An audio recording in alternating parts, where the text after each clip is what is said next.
Hello, welcome to another brief live video. If you haven't noticed, I tend to do live videos when I can't use my laptop because the children have to use it for school. But anyway, if you've clicked on the title of this, you probably know what a Kubaton is. The Kubaton is a long metal rod that hooks on to your keychain. A lot of people call it a keychain defender. I think Kubaton is the brand name and keychain defender is the generic term for it.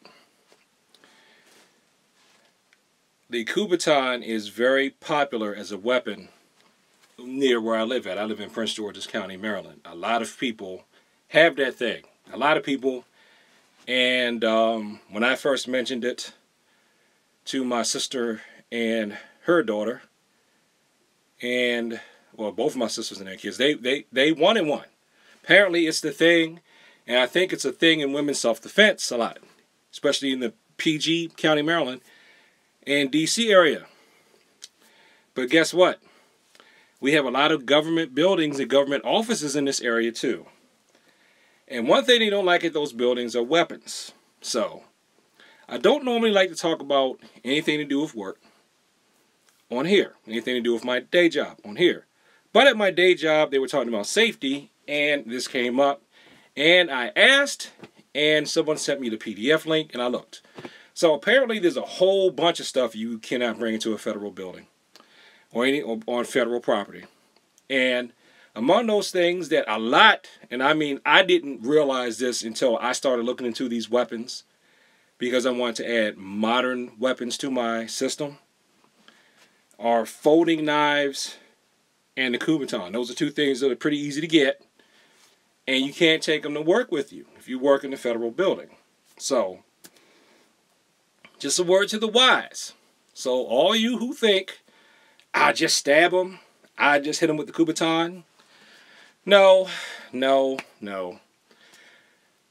You're much more likely, in my opinion, to end up fighting someone where you spend the most time.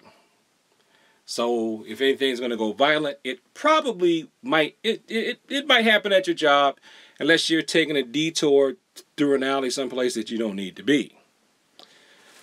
So if you want to be safe from being put in handcuffs, you got to remember to take your little Kubaton thing off the chain before you go off to work in the morning if you work in a federal building. And when you come home, put it back on. That's all you got to do.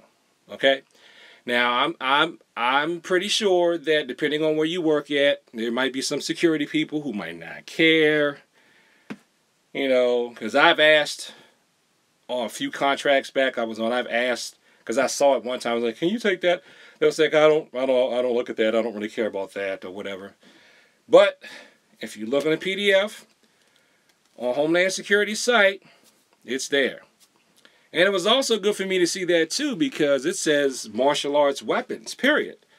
So if I wanted to bring, which I don't have in the closet here, if I wanted to bring my wooden sword to practice, I can't do that. Or my wooden knife to practice, I can't do that, even though those are fake me out practice weapons. Interestingly enough, you also can't bring baseball bats. You basically can't bring anything that you could really use as a weapon. You can't bring a box cutter. All those things are no-no on federal property. If you want a full list, please click on the PDF below. But you know what you can bring. You can bring your mind, your body, and your spirit. So that's why, for me, as long as you are able to move your body, because even people who can't move their bodies do it. There are people in wheelchairs that take a martial arts class. So if you want to rely on a weapon, I don't really have a problem with that, except that you can't take the weapon with you everywhere. So, in case you can't get your keys out to keychain defend yourself, you can't take out your folding knife, and they said the limit has got to be less than 2.5 inches. What's that, about like that or something? That's not going to really do a lot of serious damage. I just wouldn't bring it. I just wouldn't bring it. Even if it's less than 2.5 inches, I just wouldn't bring it because I think somebody's going to make an issue out of it, personally. especially as scared as people are of weapons these days, I think somebody's going to make an issue out of it. So you can always take your mind, your body, your spirit with you everywhere. And if you didn't know, now you know.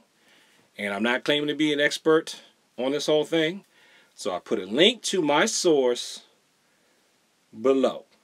And if you can't open up the PDF for some reason, just ask Google. Peace.